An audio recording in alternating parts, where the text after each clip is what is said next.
Keep watching Malik Law TV.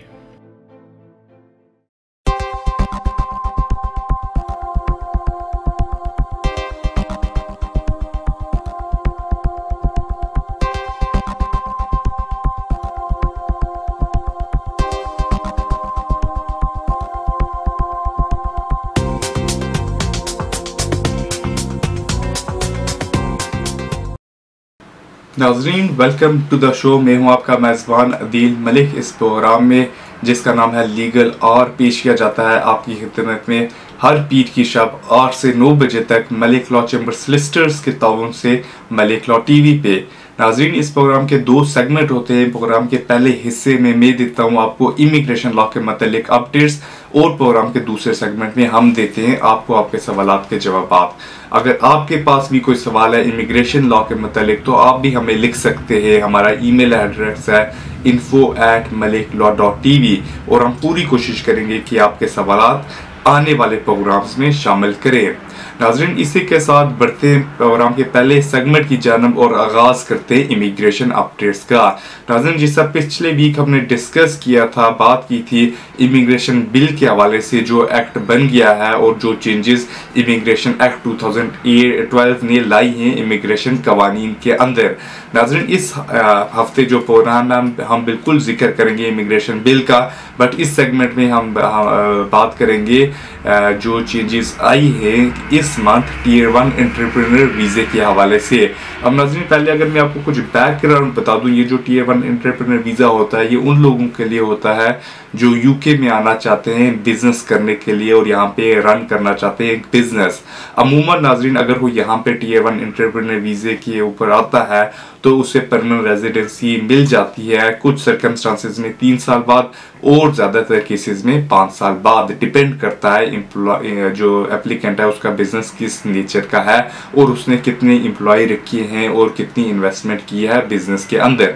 अब नाज़रीन, जिस तरह आपको पता होगा उन लोगों को जो इंटरेस्ट रखते हैं इमिग्रेशन कवानीन के अंदर कि 2012 में कोलिजन गवर्नमेंट जो थी उसने अबॉलिश कर दिया था tier 1 post study work visa. नाज़रीन, ये जो पोस्ट स्टडी वर्क वीज़ा था ये उन लोगों के लिए था जो यहाँ पे स्टूडेंट होते थे और यहाँ से कोई क्वालिफिकेशन हासिल करते थे। उसके बाद इन्हें 2 साल का पीरियड मिलता था जिस दौरान ये यहाँ पे फुल टाइम काम भी कर सकते थे, बिजनेस भी रन कर सकते थे और अपॉन कंप्लीशन ऑफ 2 ईयर्स ये फर्दर एक्सटेंशन के लिए भी अप्लाई कर सकते थे किसी और कैटेगरी के अंदर।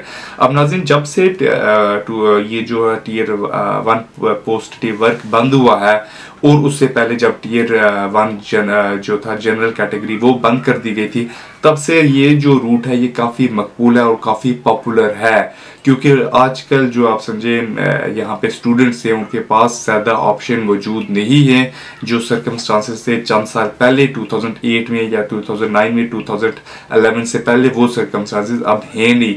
तो ये जो रूट था नाज़रीन बहुत ही पॉपुलर है और स्पेशली नाज़रीन tier 1 post study work visa जब से अबॉलिश हुआ है तो मेनली अगर कोई यहाँ पे आता है या काम के सिलसिले में तो वो तो या फिर टीयर 1 एंटरप्रेन्योर वीज़े के ऊपर आता है या फिर टीयर 2 कैटेगरी के अंदर आता है जिसमें ICT और जनरल कैटेगरीज शामिल होती हैं।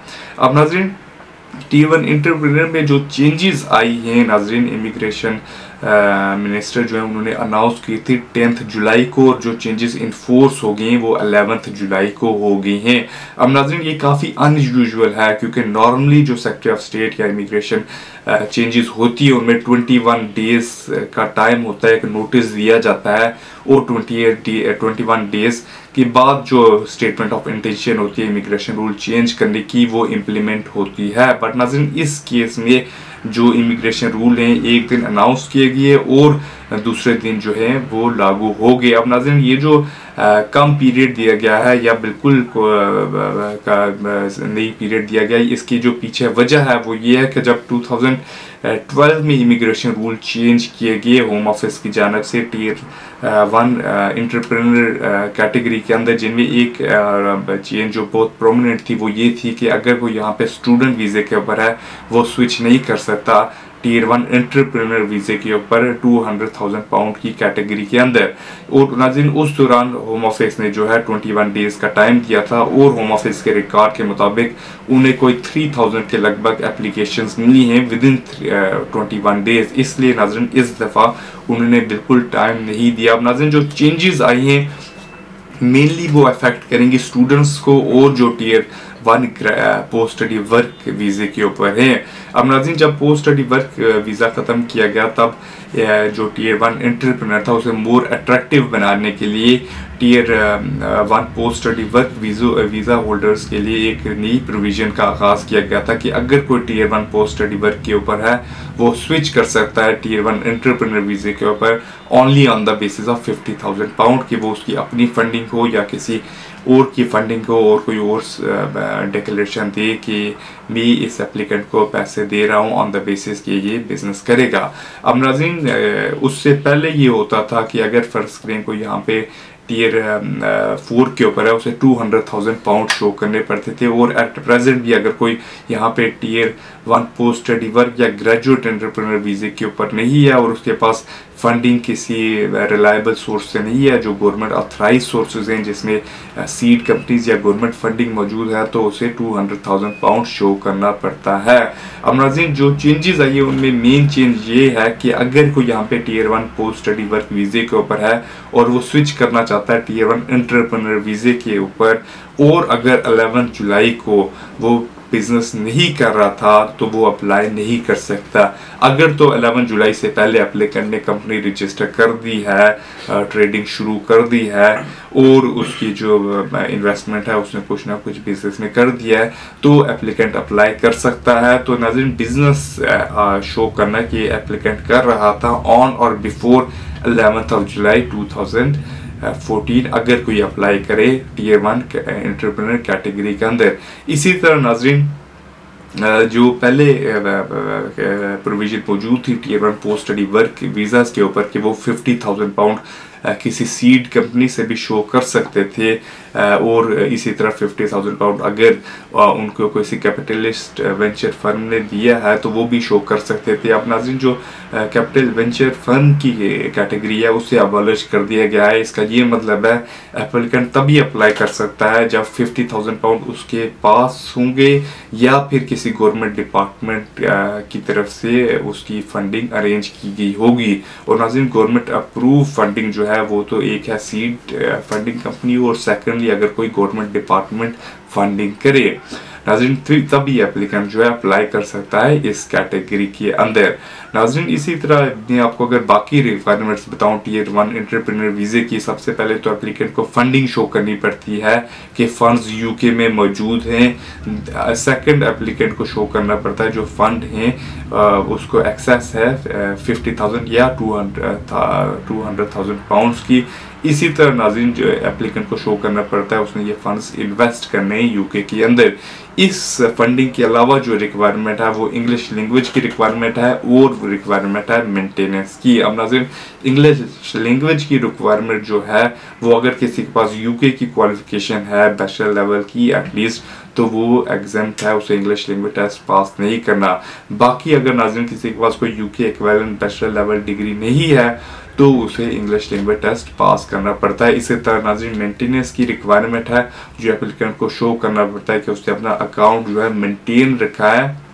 अगर इन कंट्री एप्लीकेशन है तो एटलीस्ट 900 पाउंड जो अभी बढ़ के 945 पाउंड हो गया last 3 month before making an application.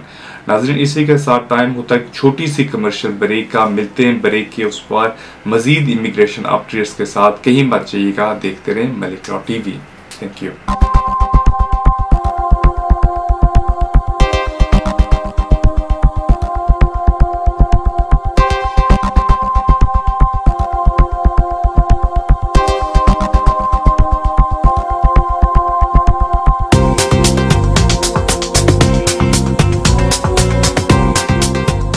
नाजरीन welcome back to the show. वहीं से इमिग्रेशन अपडेट्स का सिलसिला शुरू करते हैं जहां पे हमने छोड़ा था ब्रेक से पहले और बढ़ते हैं अपनी नेक्स्ट अपडेट की जानिब। नाजरीन जिस तरह मैंने आपको ब्रेक से पहले बताया था कि इस हिस्से में हम बात करेंगे इमिग्रेशन एक्ट के हवाले से जो 2013 में पेश किया गया है कोलिशन गवर्नमेंट की जानिब से, और नाज़रीन अब जो है कानून बन चुका है। नाज़रीन इस इमिग्रेशन एक्ट 2014 जो है इसमें कुछ प्रोविजन हैं जो अभी इन्फोर्स नहीं हुई। उनमें एक जो कैटेगरी है वो बेल एप्लीकेंट्स के हवाले से है। नाज़रीन अगर किसी को होम ऑफिस ने डिटेंशन में रखा है उसके पास राइट होता है कि वो बेल के लिए अप्लाई करे, जहाँ पे इमिग्रेशन एंड असाइलम ट्राइब्यूनल उसका मैटर कंसीडर करते हैं और डिसाइड करते हैं कि वेदर एप्लीकेंट को बेल दी जाए या ना दी जाए, और अगर दी जाए तो किन कंडीशंस पे एप्लीकेंट को बेल ग्रांट की जाए ट्राइब्यूनल की जानिब से। अब नाज़रीन जो चेंजेस आई हैं और जो मेंशन है एक्ट में, इवन दो कि अभी इन्फोर्स नहीं हुई, उनमें दो प्रोमिनेंट चेंजेस हैं। नंबर 1 तो ये है कि अगर किसी की रिमूवल जो है वो सेट कर दी गई है सेक्रेटरी ऑफ स्टेट की जानिब से या होम ऑफिस की जानिब से on behalf of secretary of state, और जो रिमूवल है वो विद इन 14 डेज के अंदर होने वाली है, तो ट्राइब्यूनल उसकी बेल एप्लीकेशन रिफ्यूज करे। और दूसरी नाज़रीन जो प्रोविजन है वो ये है कि अगर तो किसी ने बेल एप्लीकेशन की है और बेल एप्लीकेशन रिफ्यूज हो गई है ट्राइब्यूनल की जानिब से, तो एप्लीकेंट जो है वो दोबारा बेल एप्लीकेशन सबमिट नहीं कर सकता विद इन 28 डेज के अंदर, अगर तो उसके कोई सर्कमस्टांसेस में मटेरियल चेंज नहीं हुआ। तो नाज़रीन एप्लीकेंट तभी बेल अप्लाई करेगा अगर वो शो करे कोई मटेरियल चेंज है और अगर उसमें मेरिट्स हैं, अदरवाइज एप्लीकेंट जो है बेल के लिए दोबारा 28 डेज के अंदर अप्लाई नहीं कर सकता। नाज़रीन जो मैंने आपको पहली चेंज बताई है 14 डेज की, वो ये है कि अगर तो सेक्रेटरी ऑफ स्टेट कंसेंट करे फिर एप्लीकेंट बेल के लिए अप्लाई कर सकता है, अदरवाइज अगर किसी की रिमूवल विद इन 14 डेज के अंदर होने वाली है उसकी बेल एप्लीकेशन जो है ट्राइब्यूनल रिफ्यूज कर देगा, unless secretary of state consent करे कि ट्राइब्यूनल उसकी बेल एप्लीकेशन जो है उसे कंसीडर करे। नाज़रीन इसी तरह जो मेन चेंज आई है इमिग्रेशन एक्ट के हवाले से वो है अपील राइट्स का। नाज़रीन अपील राइट्स जो है इस एक्ट ने काफ़ी महदूद कर दिया है, और इसका ये मतलब है कि अगर एप्लीकेंट की एप्लीकेशन होम ऑफिस वाले रिफ्यूज़ करते हैं तो काफ़ी सर्कमस्टांसेस में एप्लीकेंट के पास राइट नहीं होगा कि वो ट्राइब्यूनल में जाए और अपील करे। अब नाज़रीन ये जो चेंज है ये उन कैटेगरीज के ऊपर नहीं है जिनका ताल्लुक ह्यूमन राइट्स से है या फिर असाइलम से है। इसका ये मतलब है अगर तो किसी ने ह्यूमन राइट की एप्लीकेशन सबमिट की है या फिर ह्यूमैनिटेरियन प्रोटेक्शन की एप्लीकेशन सबमिट की है या फिर रेफ्यूजी स्टेटस के लिए अप्लाई किया है, तो और उसकी एप्लीकेशन अगर होम ऑफिस रिफ्यूज करते हैं तो उसे राइट ऑफ अपील मिलेगा, वो चैलेंज कर सकता है होम ऑफिस का डिसीजन एक इंडिपेंडेंट लेवल के ऊपर। बाकी कैटेगरीज जिस तरह से स्टूडेंट हो गई या वर्किंग रूट के अंदर टियर 1 हो गया, उसमें कोई एप्लीकेशन करता है और उसकी एप्लीकेशन अगर रिफ्यूज की जाती है होम ऑफिस की जानब से, उसे राइट ऑफ अपील नहीं मिलेगा। वो इंटरनल रिव्यू के लिए अप्लाई कर सकते हैं जहाँ पे होम ऑफिस ही कंसीडर करेगा जो उन्होंने पहले डिसीजन किया था, और देखिएगा कि वेदर उनका पुराना डिसीजन सही है कि गलत है, और वेदर उनका पुराना डिसीजन स्टैंड है करता है कि नहीं। अगर तो नाज़रीन होम ऑफिस वाले कहते हैं कि उनका पुराना डिसीजन मेंटेन है, तो एप्लीकेंट के पास ओनली वे फॉरवर्ड है वो ये है कि वो हाई कोर्ट में जाए और जुडिशियल रिव्यू की एप्लीकेशन करे। अब नाज़रीन जुडिशियल रिव्यू का जो मैटर होता है वो काफ़ी कॉम्प्लिकेटेड होता है और काफ़ी लेंथी और कॉस्टली भी होता है।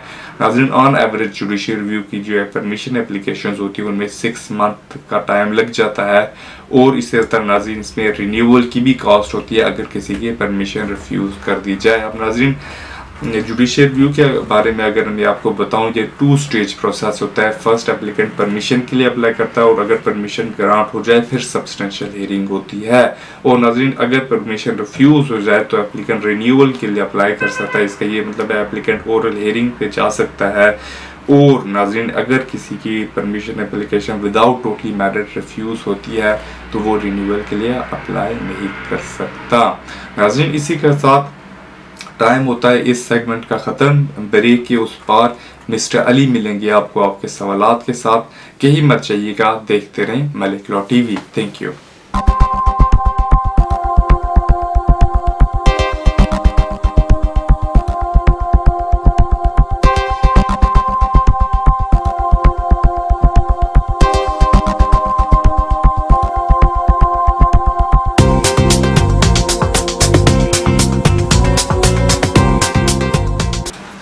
नाजरीन, मैं हूं इम्तियाज़ अली और लंदन से आपको सवाल और जवाब के इस प्रोग्राम में खुशामदीद कहता हूं। आदिल मलिक ने इससे पहले आपको लीगल अपडेट्स दी हैं, उम्मीद है कि आपने उनका प्रोग्राम पसंद किया होगा।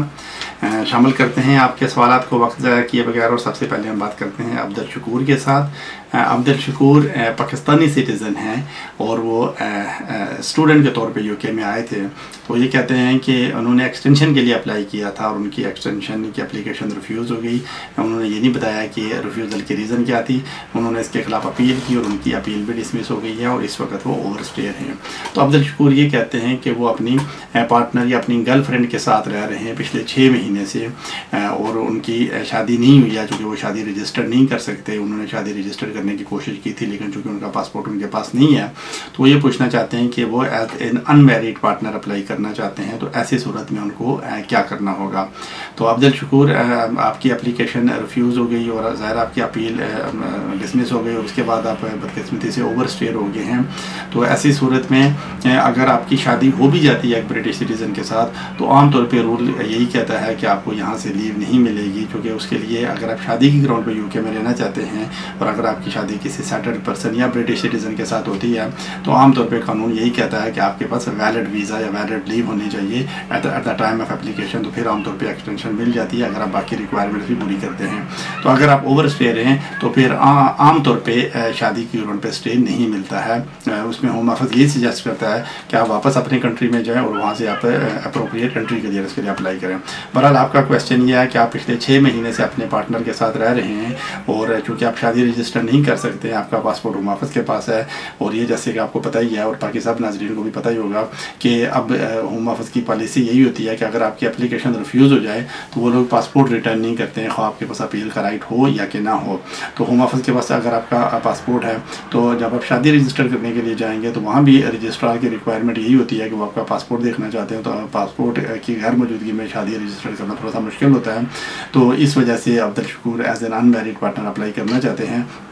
लेकिन अगर आप as an unmarried partner application submit करें, ये एक अलग इशू है कि आप उसके लिए क्वालिफाई करते हैं या नहीं करते हैं, या होम ऑफिस एप्लीकेशन एक्सेप्ट करेगा या नहीं करेगा। लेकिन उसकी पहली कंडीशन यही है कि कपल 2 साल से एक साथ रह रहा और आपके पास इसकी सफिशेंट एविडेंस होनी चाहिए।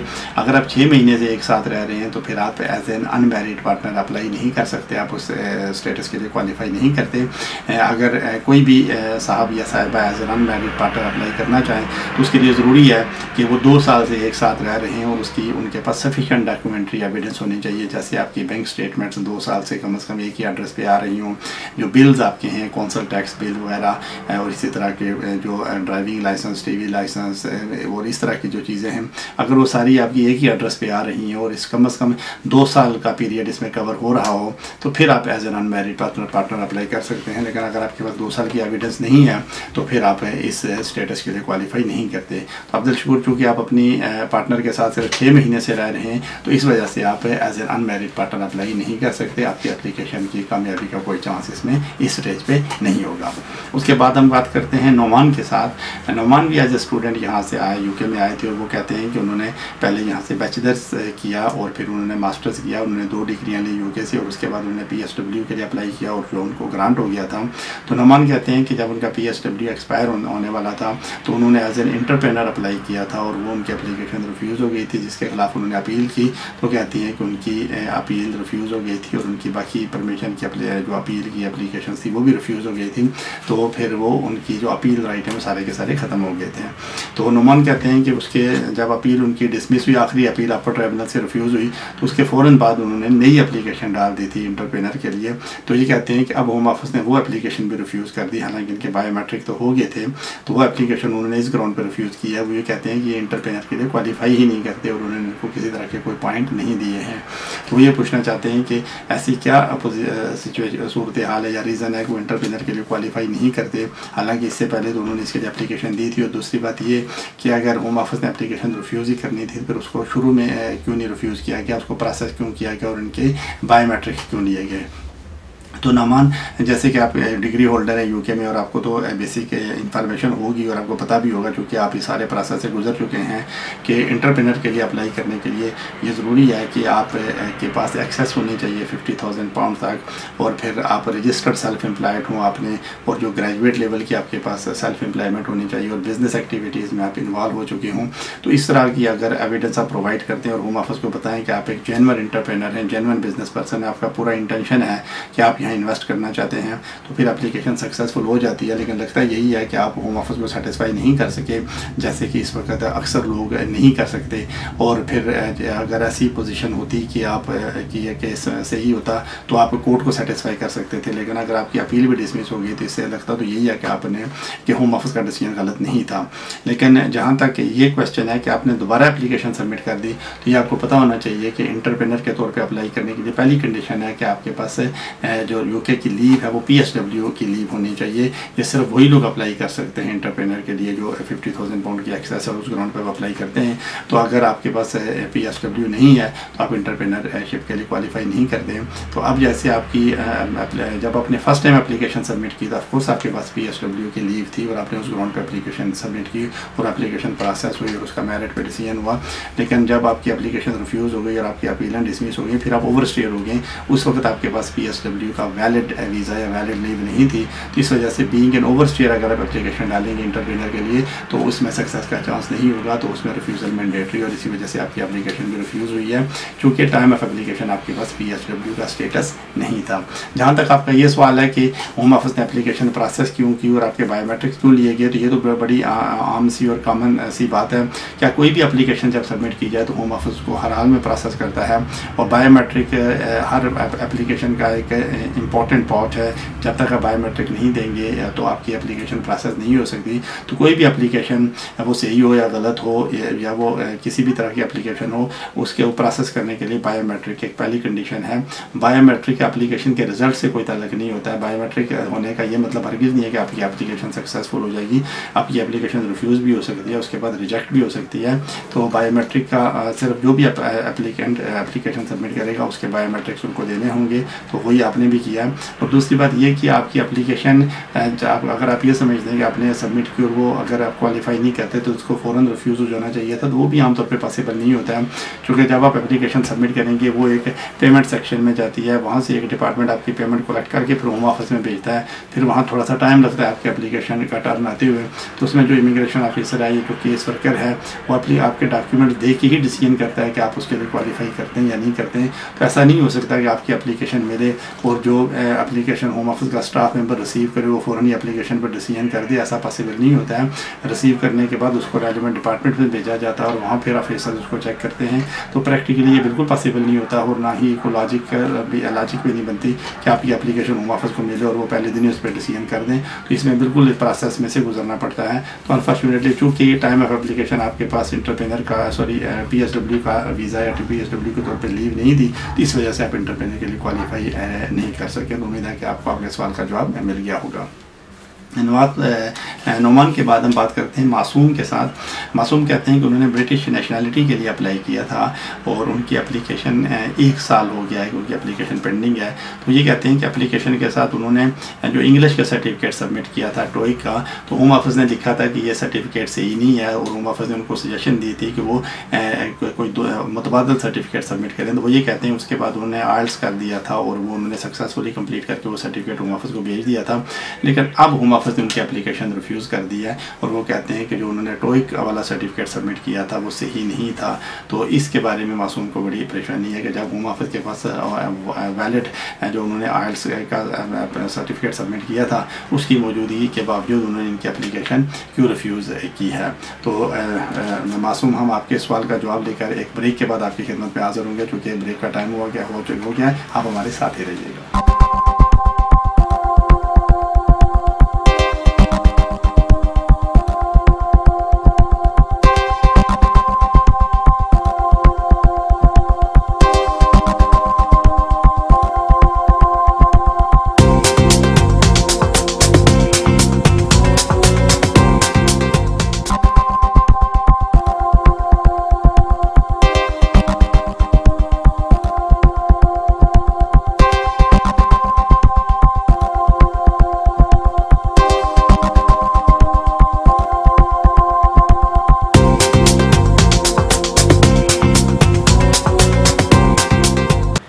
नाज़रीन, हम आपको दोबारा अपने प्रोग्राम में खुशामदीद कहते हैं। ब्रेक पे जाने से पहले मासूम के साथ बात कर रहे थे जिनकी नेशनलिटी की एप्लीकेशन इस ग्राउंड पर रिफ्यूज़ हुई है कि जो उन्होंने इंग्लिश का सर्टिफिकेट जो टोइक वाला सर्टिफिकेट सबमिट किया था, वो कहते हैं कि होम ऑफिस ने कहा कि ये सही नहीं था। तो मासूम और आपके लिए भी, बाकी सब नाज़रीन के लिए भी मैं यह अर्ज़ करता चलूँ कि अगर आप ने सर्टिफिकेट सबमिट किया था और होम ऑफिस ने किसी वजह से उस पर डाउट किया और उन्होंने आपको सजेशन दी कि आप जब तक उनकी इन्वेस्टिगेशन कंप्लीट होती तो आपको अल्टरनेटिव सर्टिफिकेट भी सबमिट कर सकते हैं और आपने कर दिया है, लेकिन जब आपकी एप्लीकेशन रिफ्यूज़ हुई है तो आपने यकीनी तौर पे देखा होगा उन्होंने इस ग्राउंड पे रिफ्यूज़ नहीं किया है कि आपकी इंग्लिश की क्वालिफिकेशन पे उनको कोई डाउट है, या उन्होंने ये कहा कि इंग्लिश क्या जो सर्टिफिकेट है वो जो आपने दूसरा सर्टिफिकेट सबमिट किया उसकी सेहत पर उन्होंने को एतराज़ नहीं किया होगा, बल्कि रिफ्यूज़ल की रीज़न ये है कि जो टोइक का सर्टिफिकेट आपने सबमिट किया था वो बोगस सर्टिफिकेट था। और इसमें रूल यही कहता है कि अगर आप कोई ऐसा सर्टिफिकेट सबमिट करें जो कि जेन्युइन ना हो किसी भी एप्लीकेशन में, तो उसमें एप्लीकेशन रिफ्यूज़ हो जाती है और उसमें आमतौर पे 10 साल की बैन हो जाती है कि उसके बाद आपकी एप्लीकेशन जब भी आप सबमिट करेंगे तो रिफ्यूज़ हो जाएगी। तो इसमें यही पोजीशन आपके साथ भी हुई है, क्या जो आपका सर्टिफिकेट था वो कहा कि उसके बारे में ये कहा गया है कि वो जेन्युइन नहीं था और यकीनी तौर पर होम ऑफिस के पास उसकी कोई ना कोई एविडेंस भी होगी, तो इस वजह से आपकी एप्लीकेशन रिफ्यूज़ हुई है। आप इस डिसीजन को किसी कोर्ट में चैलेंज नहीं कर सकते, लेकिन आप होम ऑफिस को ये बिल्कुल कह सकते हैं कि वो आप इस केस को रिव्यू करें। अगर आपके पास ये एविडेंस है कि जो सर्टिफिकेट आपने सबमिट किया था वो बोगस नहीं था या वो बिल्कुल जेन्युइन था और आपके पास अगर इस चीज़ की एविडेंस है तो उस एविडेंस के साथ आप होम ऑफिस को रिव्यू की एप्लीकेशन दे सकते हैं। तो इसके अलावा इस मैटर को किसी कोर्ट में चैलेंज नहीं किया जा सकता। मासूम के बाद हम बात करते हैं सांधू के साथ। सांधू कहते हैं कि उन्होंने भी ब्रिटिश नेशनलिटी के लिए अप्लाई किया था और उनकी एप्लीकेशन भी रिफ्यूज़ हो गई है, और रिफ्यूज़ल की रीज़न वो ये बताते हैं कि 3 साल पहले उनको किसी ड्राइविंग ऑफेंस में 500 पाउंड फ़ाइन हुआ था। तो ये कहते हैं कि उन्होंने ऑनेस्टली इस फ़ाइन को, ये जो इनकी कन्विक्शन थी, इसको डिस्क्लोज भी किया था, लेकिन उसके बावजूद होम ऑफिस ने उनकी एप्लीकेशन रिफ्यूज़ कर दी है। वो भी यही पूछना चाहते हैं कि क्या वो इस डिसीजन के ख़िलाफ़ अपील कर सकते हैं, अगर अपील नहीं कर सकते फिर वो दोबारा का एप्लीकेशन डाल सकते हैं। तो संधू इसमें बिल्कुल रूल यही कहता है कि आप जब ब्रिटिश नेशनलिटी के लिए अप्लाई करें तो आपका बिल्कुल कैरेक्टर बिल्कुल अच्छा होना चाहिए और बड़ा नीट एंड क्लीन होना चाहिए और आपकी कोई क्रिमिनल कन्विक्शन नहीं होनी चाहिए।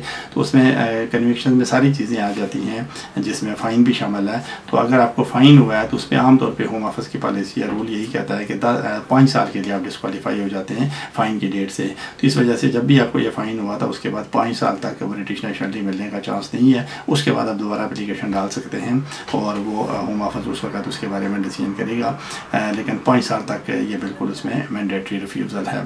दूसरा ये है कि अगर आपने एप्लीकेशन सबमिट की और आपने कन्विक्शन डिस्क्लोज़ भी की थी तो बिल्कुल आप ओब्लाइज थे कि आप कन्विक्शन डिस्क्लोज़ करें। ये सब लोगों को याद रखना चाहिए कि अगर आपकी कोई क्रिमिनल कन्विक्शन है, कोर्ट से आपको कोई सज़ा हुई है या कोई फ़ाइन हुआ है, कोई जुर्माना हुआ है या किसी तरह का भी कोर्ट से कोई डिसीजन आपके ख़िलाफ़ हुआ है, खा वो सिविल कोर्ट है या वो क्रिमिनल कोर्ट है, दोनों सूरतों में वो डिसीजन डिस्क्लोज़ करना वो आपके लिए लाजम है। ये कानून का तकाजा कि आप उसको डिस्क्लोज़ करें।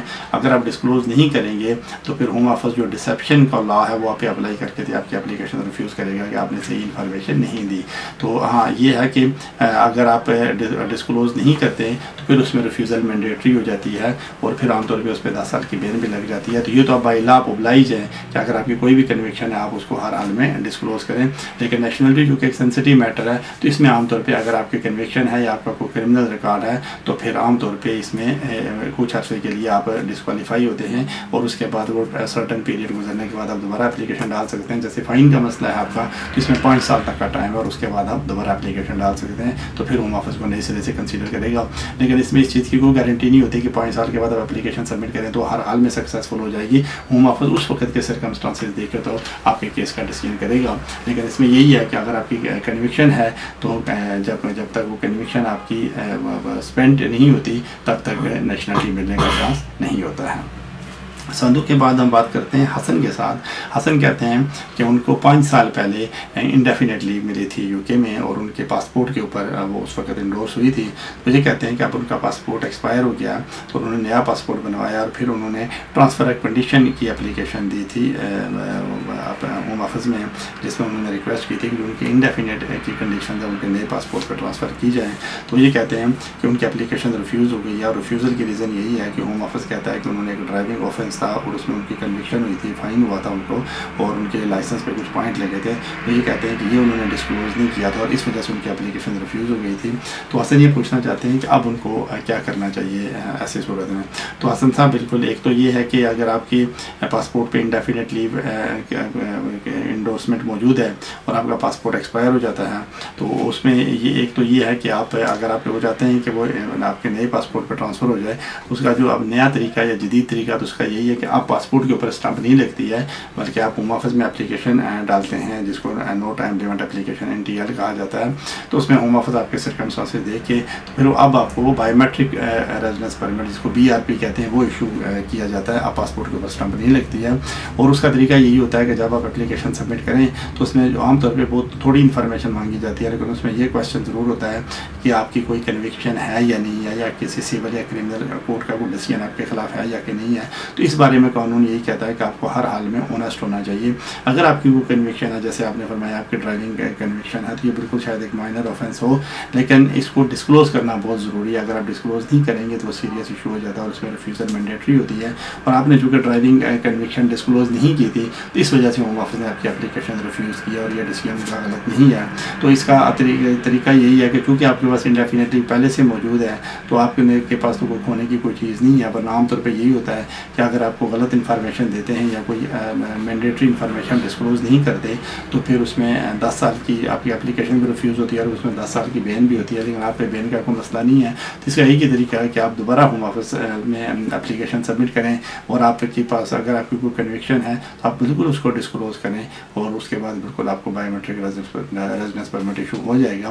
लेकिन इसमें आपको यही ध्यान में रखना चाहिए कि जब भी आप कोई एप्लीकेशन सबमिट करें तो आपको हर हाल में ऑनेस्ट होना चाहिए और ऑनेस्टली आपको अपनी इन्फॉर्मेशन डिस्क्लोज़ करनी चाहिए। और यहाँ ये चीज़ भी आप ध्यान में रखें कि अगर आपकी वो कन्विक्शन है तो ऐसा नहीं है कि अगर आप एक्सटेंशन के लिए स्टे के लिए या आप NTL के लिए या बायोमेट्रिक रेजिडेंस परमिट के लिए अप्लाई करते हैं तो आपकी एप्लीकेशन अगर कन्विक्शन की वजह से रिफ्यूज़ होना ये कोई ज़रूरी नहीं है, लेकिन अगर आप डिस्क्लोज़ नहीं करेंगे वो कन्विक्शन तो फिर उसमें रिफ्यूज़ल मैंडेटरी हो जाती है। हसन के बाद हम बात करते हैं नौशाबा के साथ। नौशाबा कहती हैं कि वो UK में हैं और वो स्टूडेंट वीज़ा पे आई थी और उन्होंने अपनी डिग्री यहाँ से कंप्लीट कर ली है। तो ये कहती हैं कि उनके जहन में ये था कि वो यहाँ की डिग्री कंप्लीट करेंगी और फिर कुछ अर्सा वो अपना काम करेंगी और उसके बाद वो वापस जाने के बारे में सोचेंगी। लेकिन वो ये कहती हैं कि अब उनकी डिग्री कंप्लीट हो गई है और फर्दर स्टडी वो नहीं कर सकती हैं और चूँकि जो वो स्टडी वो करना चाहती थी उन्होंने वो कर चुकी हैं और ना ही उनके पास इतने फंड थे कि वो किसी और यूनिवर्सिटी में एडमिशन लें या किसी और कोर्स में एडमिशन है। तो नौशाबा ये कहती है कि वो वापस तो नहीं जाना चाहती, वो ये पूछना चाहती हैं कि अगर वो असाइलम क्लेम करेंगी तो क्या उनको यहाँ स्टे मिल जाएगा। तो नौशाबा, अगर आपका असाइलम क्लेम जेन्युइन नहीं है और आप असाइलम सिर्फ इस ग्राउंड पे क्लेम करना चाहें कि आपको UK में रहने की परमिशन मिले और आपको यहाँ से वापस ना भेजा जाए या वापस जाने के लिए ना कहा जाए तो फिर इसमें कामयाबी का बिल्कुल कोई चांस नहीं है। असाइलम आप वहाँ क्लेम करते हैं जहाँ अपने कंट्री में आपकी जान को ख़तरा होता है और उसकी कुछ कैटेगरीज़ हैं कि उनको मज़हब की बुनियाद पे या आपके पॉलिटिकल ओपिनियन की बुनियाद पे या इस तरह की अगर कोई ख़ास रीज़न है जिसकी वजह से आपकी जान को ख़तरा है और आपकी स्टेट या आपकी गवर्नमेंट आपको प्रोटेक्ट नहीं कर सकती है तो फिर आप इंटरनेशनल प्रोटेक्शन सीख कर सकती हैं। लेकिन ये कहना कि आपने डिग्री कंप्लीट कर ली है और आप फर्दर आपको स्टूडेंट के तौर पे एक्सटेंशन नहीं मिलेगी तो आप असाइलम क्लेम करें तो इस ग्राउंड पे असाइलम सिर्फ इस वजह से आपको हरगिज़ नहीं मिलेगी, इसमें फिर कामयाबी का कोई चांस नहीं है। असाइलम के केस में आपको साबित करना पड़ता है कि अपनी कंट्री में आपकी जान को ख़तरा है और आपकी स्टेट में या आपकी गवर्नमेंट आपको प्रोटेक्ट नहीं कर सकती। तो अगर ये पोजीशन आप नहीं है या चीज़ आप साबित नहीं कर सकेंगे तो फिर इसमें कामयाबी का चांस न होने के बराबर होता है। नौशाबा के इस बात हम बात करते हैं डॉक्टर आदिल के साथ। डॉक्टर आदिल कहते हैं कि वो वर्क परमिट पे UK में है, Tier 2 का वर्क परमिट उनके पास है और वो एक हॉस्पिटल में काम कर रहे हैं। तो ये कहते हैं कि उन्होंने एक्सटेंशन के लिए अप्लाई किया था और उनकी एक्सटेंशन की एप्लीकेशन रिफ्यूज़ हो गई है और उसकी रीज़न यही है कि उन्होंने अपने 2 बच्चों के लिए चाइल्ड बेनिफिट क्लेम किया था और वो चाइल्ड बेनिफिट ले रहे हैं और इस वजह से होम ऑफिस ने उनकी एप्लीकेशन रिफ्यूज़ कर दिया और उनके पास अपील का राइट तो है। वो यही पूछना चाहते हैं कि अब उनकी अपील की कामयाबी के कितने चांसेस हैं। तो डॉक्टर साहब अपने चाइल्ड बेनिफिट क्लेम करके यकीनी तौर पे रूल्स की खिलाफ वर्जी की है, क्योंकि इसमें आपका जो वीज़ा है या आपका बायोमेट्रिक रेजिडेंस परमिट है उस पर क्लियरली लिखा होगा कि no recourse to public fund, आपको फंड्स किसी सूरत में पब्लिक फंड अलाउ नहीं है। तो उसके बावजूद अगर आपने चाइल्ड बेनिफिट क्लेम किया तो बिल्कुल ये आपने गलत किया और इस वजह से होम ऑफिस ने अगर एप्लीकेशन रिफ्यूज़ की है तो वो भी विद इन द रूल्स हैं, विद इन द लिमिट्स हैं, तो उसमें रिफ्यूज़ल तो मैंडेटरी बनती थी। तो इस वजह से होम ऑफिस का डिसीजन तो गलत नहीं है, लेकिन जैसे कि आपके पास अपील का राइट है, तो अब अगर आप ये करें कि ये चाइल्ड बेनिफिट आप फौरी तौर पर बंद कर दें, और क्योंकि आपने चाइल्ड बेनिफिट गैर कानूनी तौर पर लिया है वो आप वापस डिपार्टमेंट को पे करें, तो फिर हो सकता है कि आपकी अपील सक्सेसफुल हो जाए। लेकिन जब तक आप चाइल्ड बेनिफिट उसको बंद नहीं करेंगे और जो आप ले चुके हैं वो वापस पे नहीं करेंगे या वापस पे करने की पेशकश नहीं करेंगे, तो फिर आपकी अपील में कामयाबी का चांस ना होने के बराबर है। तो नाजरीन, अब हमारे प्रोग्राम का वक्त ख़त्म हुआ चाहता है। नेक्स्ट वीक हम फिर हाजिर होंगे आपकी खिदमत में। आप अपना और सब लोगों का बहुत बहुत ख्याल रखिएगा। Good bye.